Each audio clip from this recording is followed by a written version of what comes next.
mon collègue et ami, Monsieur le ministre malien des Affaires étrangères et de la coopération, Abdoulaye Diop. Nous venons d'avoir une discussion détaillée sur la coopération bilatérale et sur les problèmes d'ordre africain, régionaux et qui se posent à l'ordre du jour. Nous sommes tout à fait résolus à poursuivre notre coopération entre nos deux pays sans aucune hésitation et quelle que soit la conjoncture internationale. Et aujourd'hui, nous avons noté certaines orientations clés de cette coopération à l'issue de la visite dans notre capitale du ministre malien des Affaires étrangères. Nous avons parlé en détail de la situation économique et d'après nos évaluations, le volume de nos échanges connaît ces 3 dernières années une augmentation, mais qui ne correspond pas tout à fait au potentiel réel. Mais nous sommes d'accord sur le fait qu'il faut développer cette coopération dans les secteurs prometteurs, notamment reconnaissance des sous-sols, exploitation des minerais, des technologies Internet. Et nous avons accordé une grande attention à la question des livraisons de blé, d'engrais, notamment dans le contexte des sanctions unilatérales déclarées par les pays occidentaux. Nous avons parlé aussi des relations militaires, des échanges culturels, avec la formation de cadres maliens dans les universités russes. Nous avons exprimé notre reconnaissance à nos amis maliens pour les informations détaillées qu'ils nous ont données sur la situation dans le pays, sur les mesures prises par les autorités maliennes pour la mise en place de structures normales pour la tenue d'élections. Nous savons que les mesures restrictives imposées au Mali par la communauté des États africains de l'Ouest au début de l'année, mais aussi par l'Union européenne, et cela, bien évidemment, aggrave la situation déjà délicate du peuple malien. Et le problème le plus important parmi eux est évidemment le terrorisme. Ils savent de première main ce qu'est le terrorisme. Et on voit que ceux qui prononcent de telles sanctions ne sont pas bien informés de cette situation. Ces mesures ne contribuent pas à une résolution des problèmes qui se posent. Notamment, il y a la question de l'opération Barkhane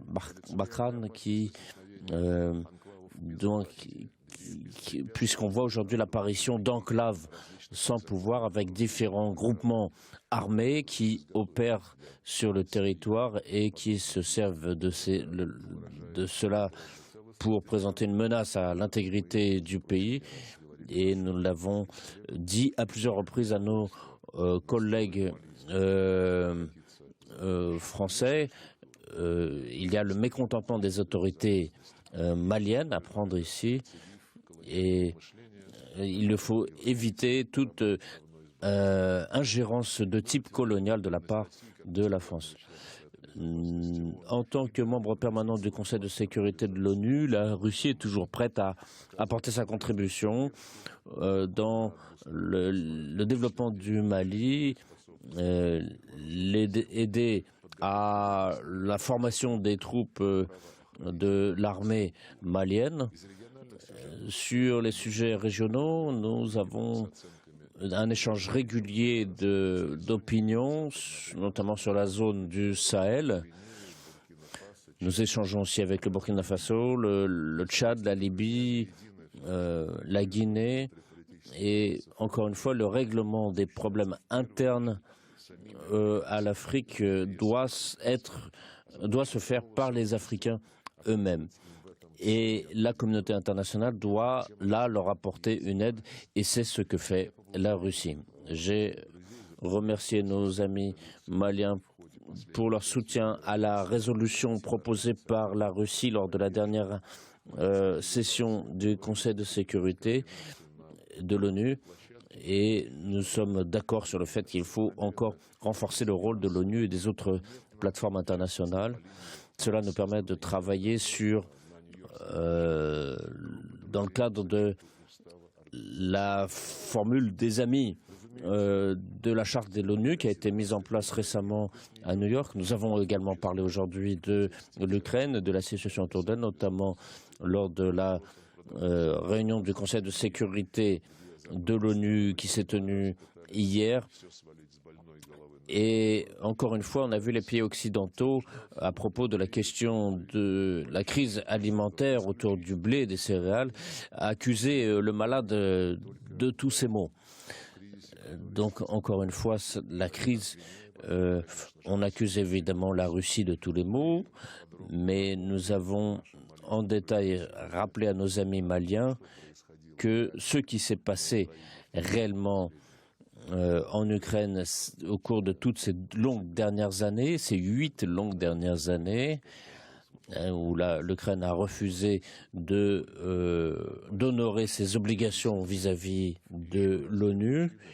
Et nous avons encore rappelé les raisons qui font que nous n'avons pas eu le choix d'autre solution que de lancer cette opération militaire spéciale. Et d'ailleurs, toutes les craintes que nous avions sont confirmées les unes après les autres à 100%. Et donc, tous les objectifs qui avaient été fixés par le président Poutine, en premier lieu la protection de la population civile en Ukraine et précisément dans le Donbass, et d'éviter la mise en place de menaces pour notre pays sur le territoire de l'Ukraine. Encore une fois, je tiens à remercier mon collègue malien pour les discussions tout à fait détaillées que nous avons eues et pour son invitation à me rendre à Bamako, invitation que j'en aurai dès que possible. Je vous remercie. Merci beaucoup au ministre Lavrov pour nous accueillir ici à Moscou. Merci pour l'hospitalité et toutes les facilités mises à notre disposition. C'est toujours un plaisir d'être ici et nous espérons que la prochaine rencontre sera à Bamako. Nous vous attendons. La population malienne attend vivement votre visite parce que je suis régulièrement interpellé quand est-ce que le ministre Lavrov va venir. Donc, je sais que la prochaine fois, je pourrai leur donner une date.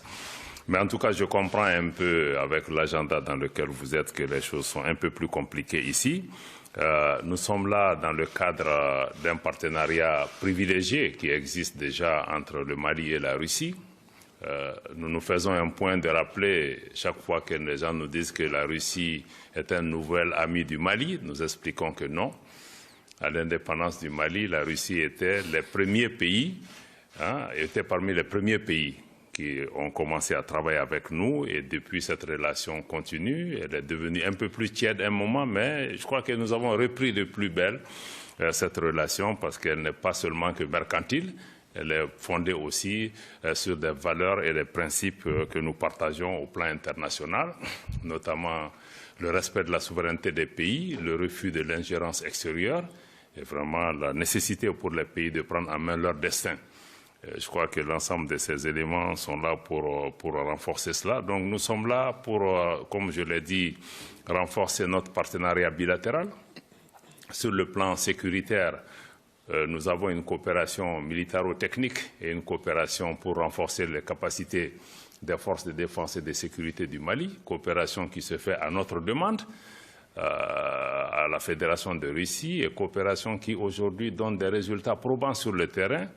De la montée en force des forces de défense et de sécurité, la libération de beaucoup de localités qui étaient occupées par des groupes terroristes. Et les 3 derniers mois, nous l'avons indiqué, pas moins de 100 000 personnes déplacées ont pu regagner leur foyer. Donc nous voudrions exprimer notre gratitude pour l'efficacité avec laquelle la Russie a répondu à nos demandes pour pouvoir acheter des équipements militaires russes qui ont été délivrés dans des temps records, ce qui nous permet aujourd'hui d'être présents sur le terrain.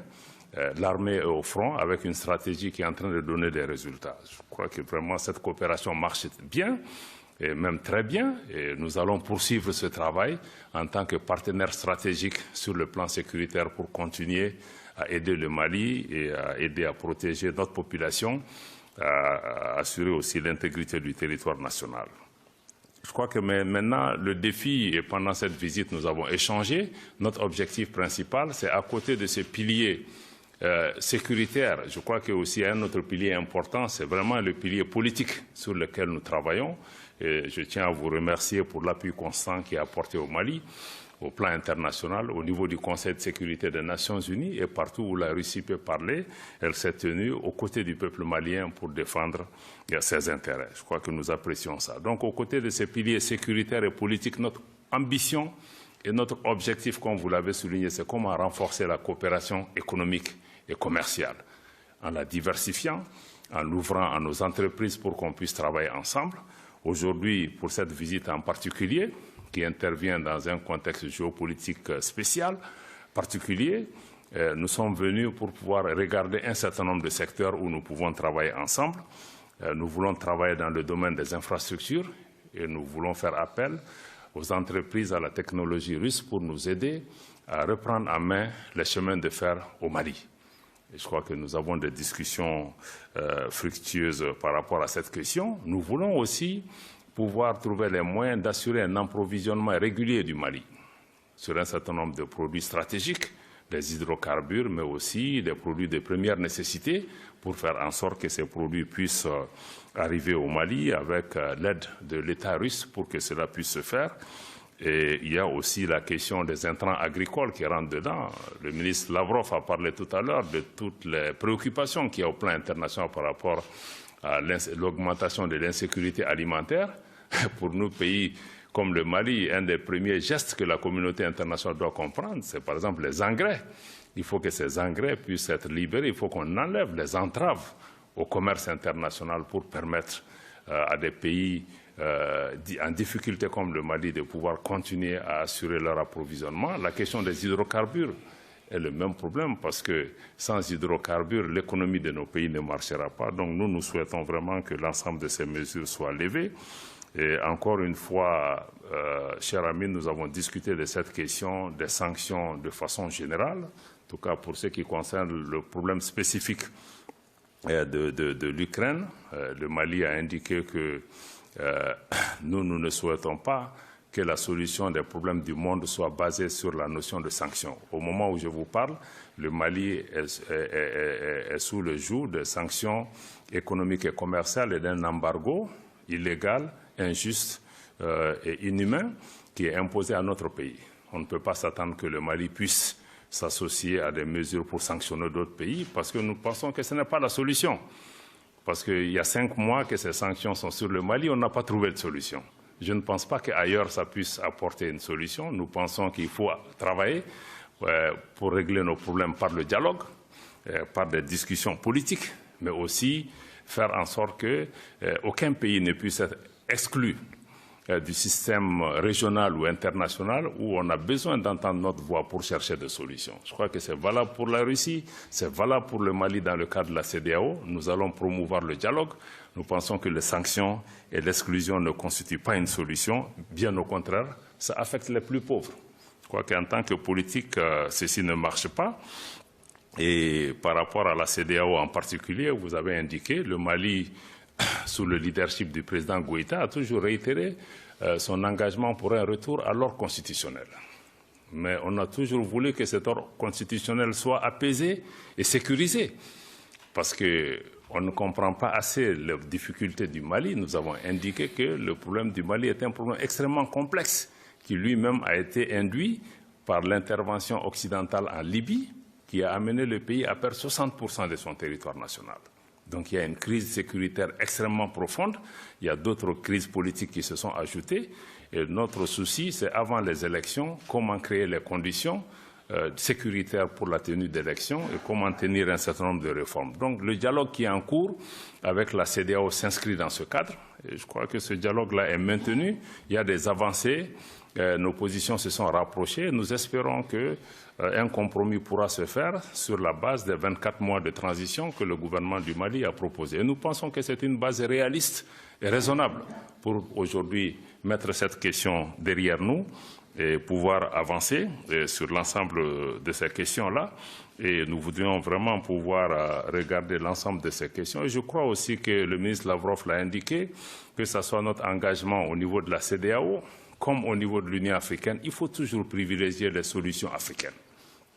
Nos problèmes avec la CEDEAO, je vous le dis encore, chers amis, le Mali n'a pas de problème avec ces organisations régionales. Mais ces organisations sont instrumentalisées par des puissances non africaines pour pouvoir régler des comptes politiques avec l'État malien qui a fait des choix qui ne conviennent pas à ces entités. Donc je crois que c'est ça le problème. Il faut qu'entre Africains, nous revenions au sein de nos institutions, mettre nos génies ensemble, renforcer notre solidarité et pouvoir trouver chaque fois des solutions africaines. Et chaque fois que cette approche a été privilégiée, le Mali a toujours été là pour pouvoir favoriser une réponse par rapport à ces questions-là. Je crois que c'est ce qu'on a discuté de façon générale, mais en tout cas, nous voulons pouvoir travailler ensemble, compter sur le soutien de la Fédération de Russie pour pouvoir renforcer la coopération économique et commerciale dans les différents secteurs qui ont été déjà indiqués par le ministre Lavrov tout à l'heure.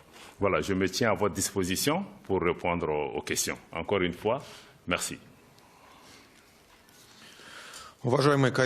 Chers collègues, maintenant l'heure est venue de poser des questions. News.ru. Allez-y. Bonjour. J'ai une question pour les deux ministres. Les autorités maliennes ont déclaré que la nuit du 12 mai a été effectuée la tentative d'un coup d'État organisé par un État occidental. Le gouvernement malien a-t-il des preuves pour déclarer que des pays occidentaux ont quelque chose à voir avec ce coup d'État? Et une question pour M. Lavrov.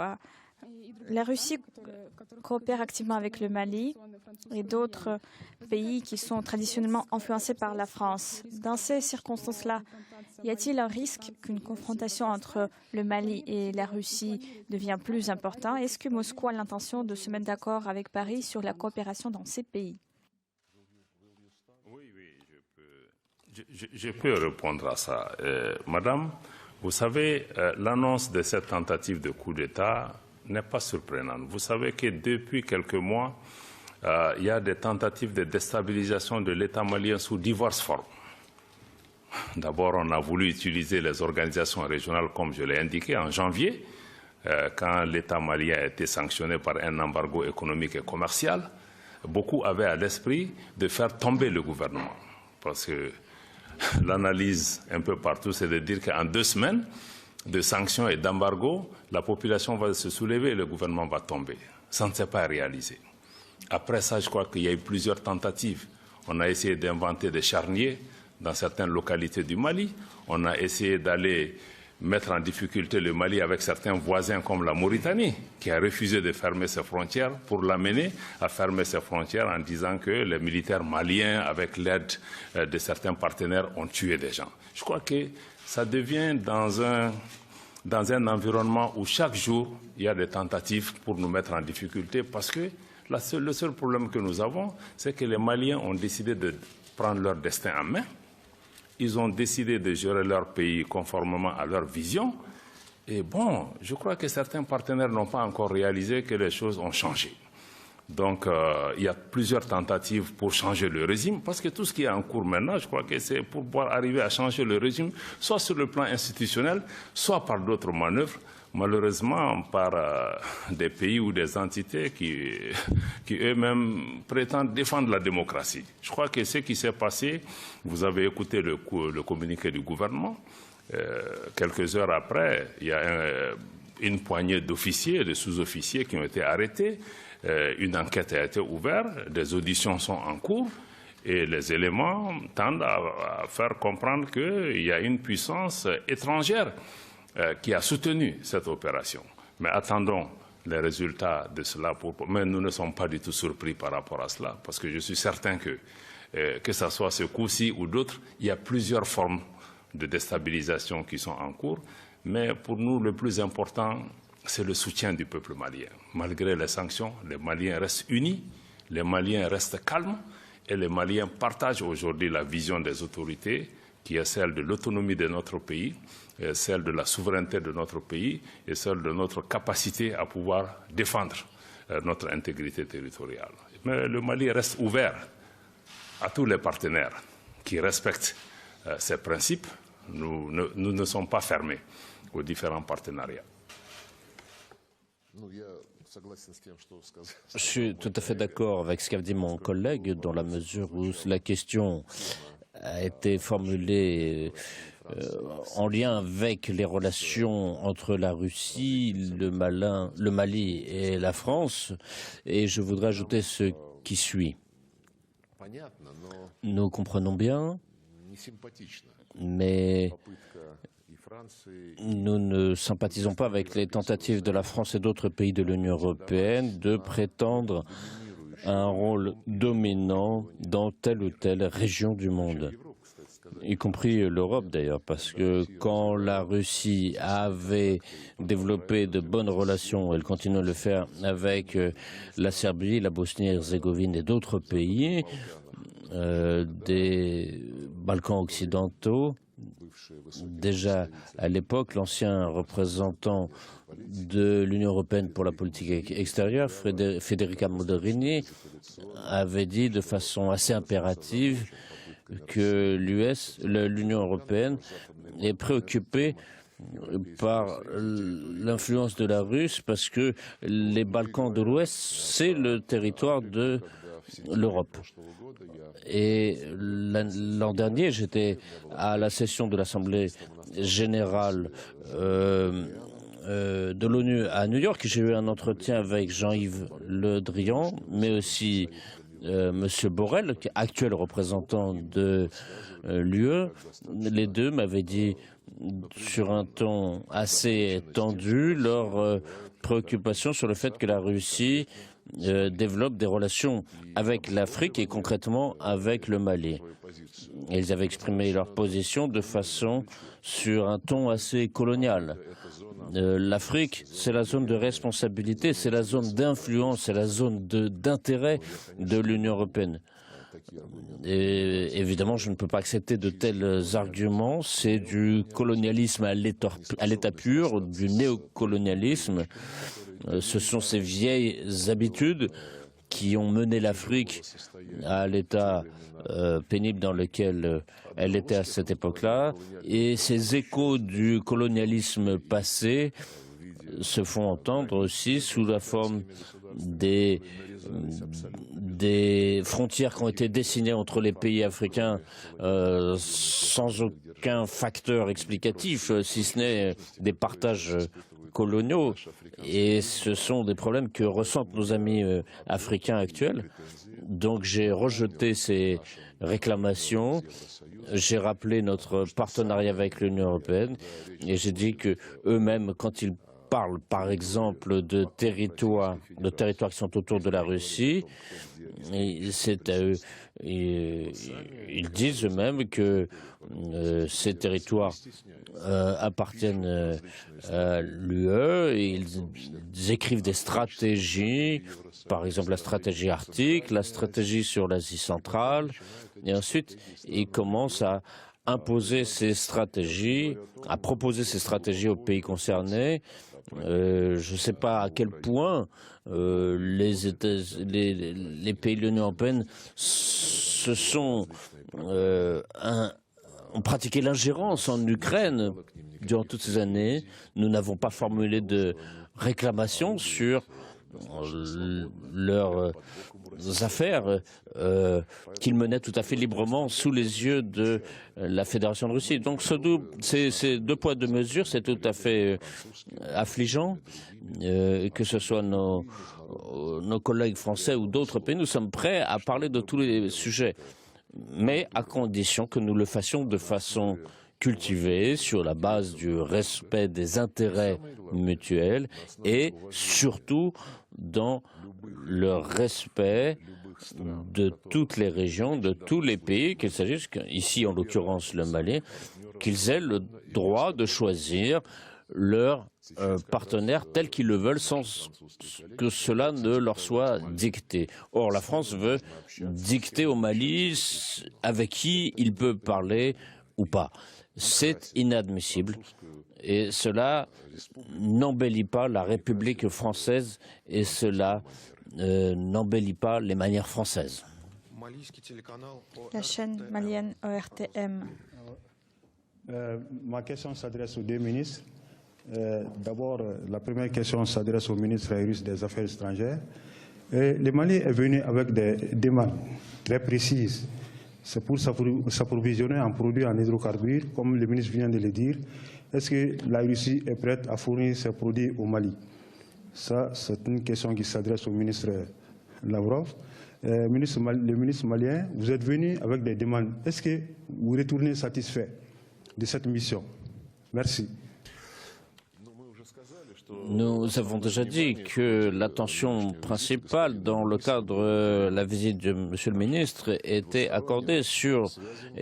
concentrée sur nos perspectives de développement, sur notre coopération dans tous les secteurs et notamment en matière économique et commerciale. Et la délégation du ministre comprend les responsables d'autres ministères, notamment du ministère des Transports et des Infrastructures, du ministère de l'Économie et des Finances, le ministère de l'extraction des ressources naturelles. Donc, la composition de cette délégation montre justement le sérieux et l'orientation de ce travail. Et la délégation, hier, a déjà eu et aura encore au cours de son séjour des rencontres avec les homologues au niveau de la Fédération de Russie.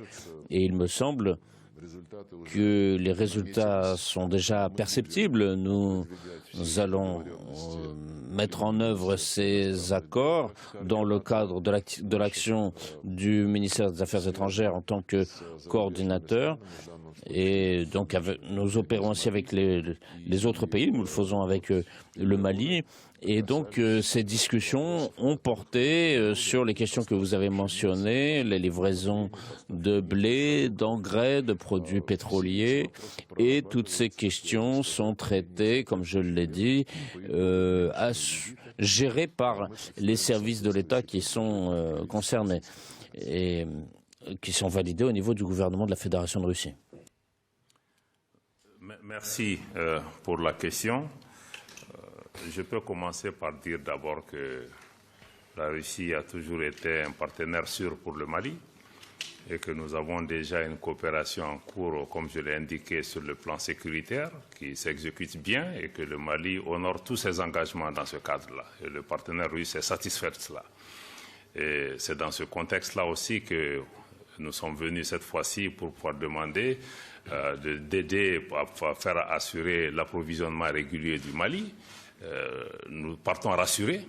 Nous avons eu des échanges très fructueux avec les compagnies concernées et aussi dans le cadre d'un partenariat aussi avec l'État russe. Je crois qu'il y a une bonne disposition à tout mettre en œuvre pour que nous puissions travailler à satisfaire les demandes des populations maliennes. Donc oui, nous repartons rassurés et nous avons des plans concrets par rapport à ce qu'il y a lieu de faire pour pouvoir assurer l'acheminement de ces produits vers le Mali.